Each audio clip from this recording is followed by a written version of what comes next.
A reading from the Book of Baruch, the out of secrecy.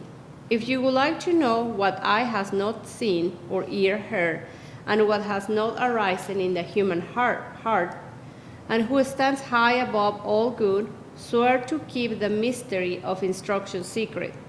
Our Father, who saw the good perfected in him, has kept the mysteries of silence secret. He has sworn, I will not waver. Here is his out. I swear by the one over all, which is the good, to keep the mysteries, to tell them to no one, and not to go from the good back to the creation. When you take this out, you enter the good and see what eye has not seen or not ear heard, and what has not arisen in the human heart. You drink from the living water, the washing, the spring of living water bubbling up, and there was a separation of waters from waters, and the waters below the firmament belong to evil creation. In them are washed those who are earthly and psychic. The waters above the firmament belong to the good and are alive. The spiritual and the living are washed in them as Elohim was after the washing. He did not waver.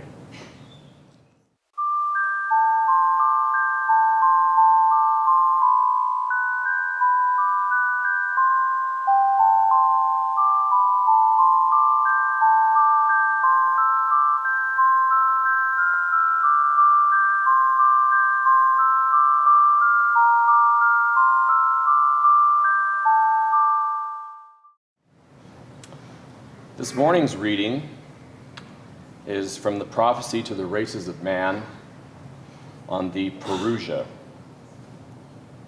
In olden times, the prophets did prophecy that God would, at the end of the age, visit the earth again and reveal himself as he had done in the first age of the earth.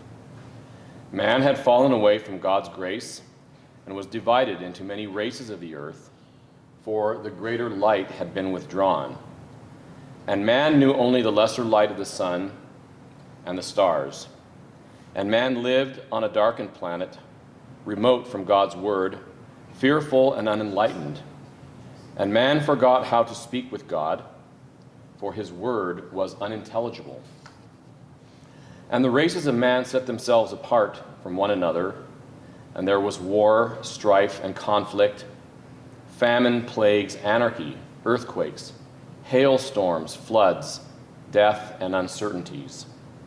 And man lived with hate in his heart, and man's soul was empty. And so it was that man created many gods, imparting supernatural powers to them. And they lived in fear of the elements. The earth heaved and belched fire. Rain fell from the sky in great abundance. The wind blew, and the seas were unruly. And man worshipped the natural forces of the earth, spirits and powers which he did not understand, for man lost control over the elements, and he sought to control them through ritual and ceremony.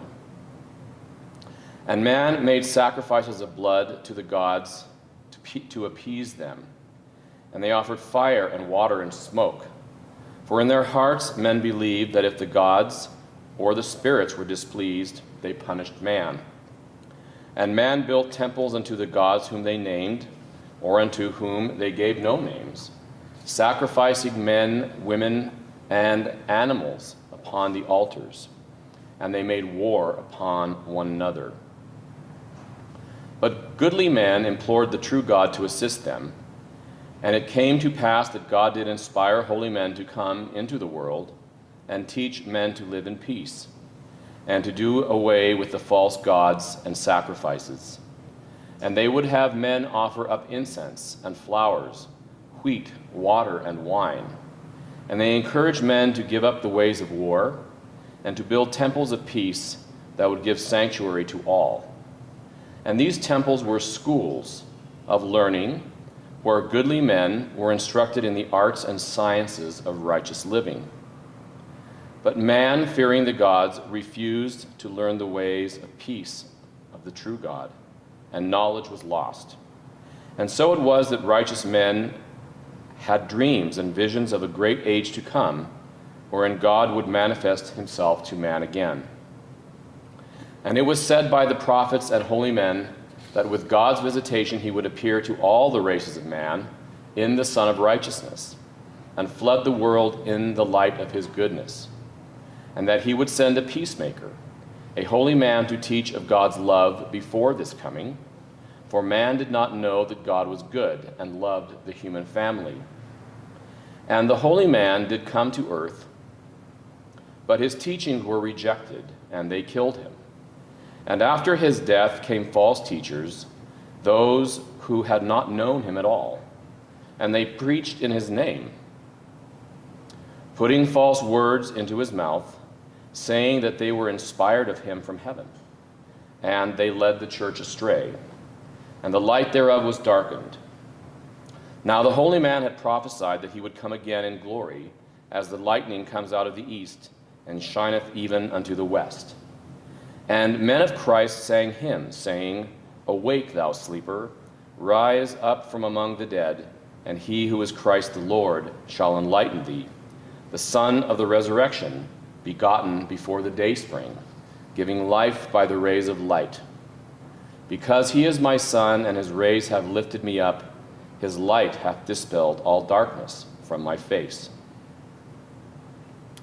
And holy men trusted that God would end the spiritual darkness covering the earth, and sang songs of praise, saying, And in God's appointed time his exalted majesty will illuminate all the extremities of the earth, for peace and blessing, for honor and joy, and length of days for all the sons and daughters of light. Prophets and holy men had spoken of the teacher of righteousness to come first, to be followed by God's Son of righteousness.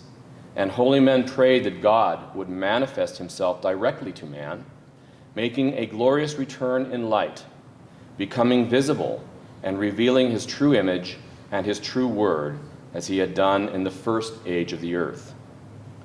And holy men said man would walk with God and know him as they had in the beginning. And with his coming, God would remove all suffering and death from the earth forever.